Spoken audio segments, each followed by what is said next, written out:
I'm going to follow on with some decidedly low-tech examples of things going on that I've been working on. I'm at the Center for Building Knowledge, which is here at NJIT. We have a lot of different disciplines at the center. I am primarily involved in housing and community development. We look at institutional buildings, school buildings as well. We do a lot of other types of things, but the common thread through all our work is energy efficiency. We feel that that's key to sustainability and resilience. So that's something that we are intimately aware of at all times. I like to show this graphic whenever I talk about my work because I think it really puts into perspective how important energy efficiency is in our buildings and how architects and engineers can be part of the solution for reducing our energy use and making sure that we're conscientious about how we're using our resources. I think particularly looking at the whole pie of energy use, we can see that transportation's 27%, industrial processes are 25%, but buildings, the materials and the operations of buildings are 48% of total energy use. This comes from Architecture 2030. If you're not familiar with that organization, they're amazing. Ed Mazzaria is an architect who started it. It's at architecture2030.org. There's great information there. And what he wants to do is empower architects and designers and people that are shaping our built environment to know what kind of influence they can have on changing the picture with regard to climate change and all the kinds of issues that we're now facing. And what I like to look at even more closely on this is that when we look at buildings and building operations, building materials and construction are 8% of the energy use. So that means all the materials that you've used to create the building, all of the energy that goes into the actual physical act of constructing the building is 8%. When we look at the building operations, it dwarfs materials. So the operational energy, the day in, day out running of our building, the whooshing sound that you're hearing right now for the mechanical system, the lights, everything that's happening to make this building active for us uses a lot of energy. So the more we can do to reduce that energy load on a daily basis, that's really, really important. So I think it's so exciting to see what Martina is doing, what the students are doing, because it's not only this gorgeous stuff that looks incredible and feeds our sort of architect's desire for beauty, but it's also thinking about how is that building mediating with its environment and it's sometimes actually being regenerative. So it's like fantastic to see that. On a much more low-tech level, I've been looking at these issues as an architect. Before coming to the center, I was a conventional project architect for a firm in the city. And most of our work was affordable housing, and we were doing a lot of gut rehabs of existing buildings. And these, 100-year-plus brownstones in Bed-Stuy, Brooklyn can teach you a lot about building materials and technology. These buildings age really well. Old materials were very resilient. They had a great capacity to take on and give up moisture when conditions would allow. You didn't have the issues with mold and indoor air quality and things that we have today with advanced materials. And that's not to say that we need to go back. I'm not a Luddite. We don't want to go back and use old materials, but we need to bring the wisdom these old materials had to new materials. The thing we tried to do with these kinds of buildings was say, okay, this is great. It's brownstone. It's full-dimensional lumber for the floor framing. The foundations are really intact. But these are really leaky old buildings. So we worked very hard to make these old buildings more energy efficient through very low-tech measures of, caulk and sealing and training the guys out on the job site how to make it a better building so that we could turn these into places that had good indoor air quality, had low energy bills for the residents, and were still, right in the heart of the city and wonderful places to be. And one of the things that we learned was that communication to the maker, communication to the person on the job site doing the work is key. This is totally not legible, but the point was just to show you that we would dedicate an entire sheet of drawings in our set to every air sealing detail that the contractors could encounter. Because you can have great ideas as a designer, but if you don't communicate them properly to the person who's doing the physical work, unless you're lucky enough to be in a design-build situation where you're the designer and the maker, which I think is fantastic. But if you're not in that situation, you want to make it very clear what you want done, and you want to be out in the field communicating, talking to people so that they can execute your vision. So that was a big part of the push that we had, and I think that communication and getting this information out to the people who are creating our buildings is very important. We also realized when I came over to the center that a lot of talk about green and sustainability was very focused on the sort of more enticing aspects of it, like photovoltaic panels and things that people could see that they were excited about. But some of the fundamentals of good construction practices and good design practices were being passed over a bit.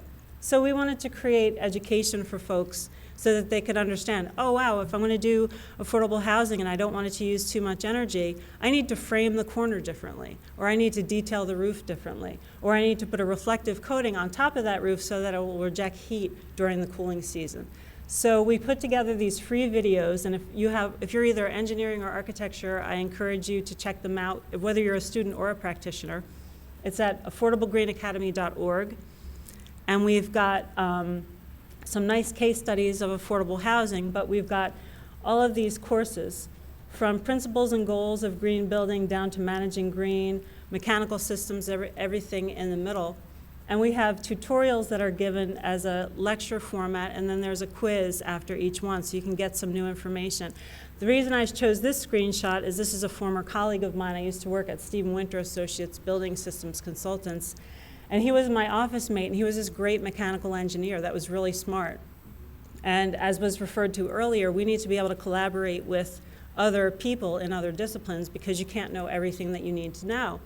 So sharing an office with Rob, I got a lot smarter about mechanical design and incorporating that into my floor plans. And I said to him, can you please give the tutorial so that people can gain what you've been learning over the years? So Rob is one of our expert presenters, and all the presenters are good. Sometimes it's me, but the other presenters are really good. So I encourage you to use this resource. The other thing that I've been looking at too is that I really care a lot about energy, and a lot of people don't, much as I try to talk about it. So are there ways that we can change people's consumption of energy without giving them too much pain or having them be involved in a very high-profile, high-design project, because most people might not be in that situation? So we thought, well, what do people do to their houses anyway, day in and day out? Because most of the housing in the United States is existing dwellings. We have an incredible number, in the millions and millions of existing homes in the United States. Only 2% of our housing each year is represented by new construction. So we have all these existing homes that are not that great performance-wise. What can we do about it? So we said, you know, we looked up and found out that there are over 1.2 million houses are re-sided every year. So some kind of new cladding material is put on a home each year. Of 1.2 million homes. And people are usually doing it because they want the house to look better, they don't like the color, they're trying to sell, whatever the case may be. Is there a way that we could get a sneak attack on energy efficiency while they were re-siding their house? So we were able to get some research dollars from PSE&G, which we were very grateful for, and we were able to test this theory. And we had 17 homes around New Jersey. We worked with the contractors, and we installed what you'd call an intact air barrier. So you've driven by and seen houses being re-sided before. They rip off all the old siding, and you see all the warts and things that were covered up by the nice siding. And oftentimes in really old houses, it was wide lap boards. They didn't even have plywood in the very old days. And even with plywood and those kinds of sheathing, it's often quite leaky. The workmanship might not be great. Over the years, materials expand and contract. You have a lot of air leakage, and that can be 30% to 40% of the energy lost in a home could be due to air leakage. So that means when you pay your electric bill or your gas bill, if you're heated with hot gas and the bill is $100, $40 is floating out your walls to your neighbor, to the kid that's trick-or-treating. It's not staying in your house. So what we did was we trained the siding contractors and said, when you put up the Tyvek or whatever it is you're putting on as an underlayment to the siding, let's detail it so that it's an air barrier, and then put your siding on. And this is what we did, and we were able to reduce air leakage in existing homes by 20%. So it's kind of boring, it's kind of messy, you're fighting with the guy in the field, he's like, oh, I always do it this way. oh, I always make it airtight. Well, no, you don't really. You have to do it this way. It gets a little messy, but this is how things get done. And I love the nitty-gritty of all that. Like, what really happens at these details? Who is the guy on the site that's going to be doing the work? Who's the woman on the site that's going to be doing the work? And if we can sort of get involved at that level as well, it can have a huge impact. So anyway, this was successful, and now what I'm very happy about is the New Jersey Clean Energy Program is considering, it's pretty heavy, yes, we're hoping, but piloting this for New Jersey. So this could be a rebate program, so that if you're going to re-side your house, not that they're going to pay for the re-siding, but we'll pay for that incremental cost to make that re-siding job also an energy upgrade for you. So we're happy about that. And just briefly, oh, I've already gone over, I'm sorry. Just very quickly, because I want you to see the amazing work by the students. I'm also a certified passive house consultant, which Leslie mentioned. I think this is the holy grail for reducing energy use in our buildings.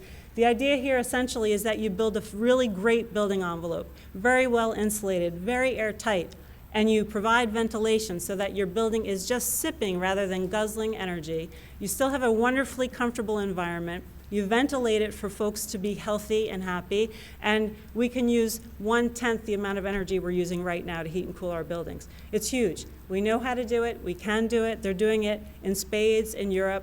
You can do this on residential buildings, commercial buildings. We're also working on revising the standard for existing buildings because we know that's so important. So this is a very exciting standard that we want to be implementing and promoting as much as we can. And 70 to 8% reduction in overall energy use, 90 to 95% reduction in heating and cooling. And there it is, very well insulated envelope, passive solar gain when you can use it, and some ventilation to keep things healthy. Thank you.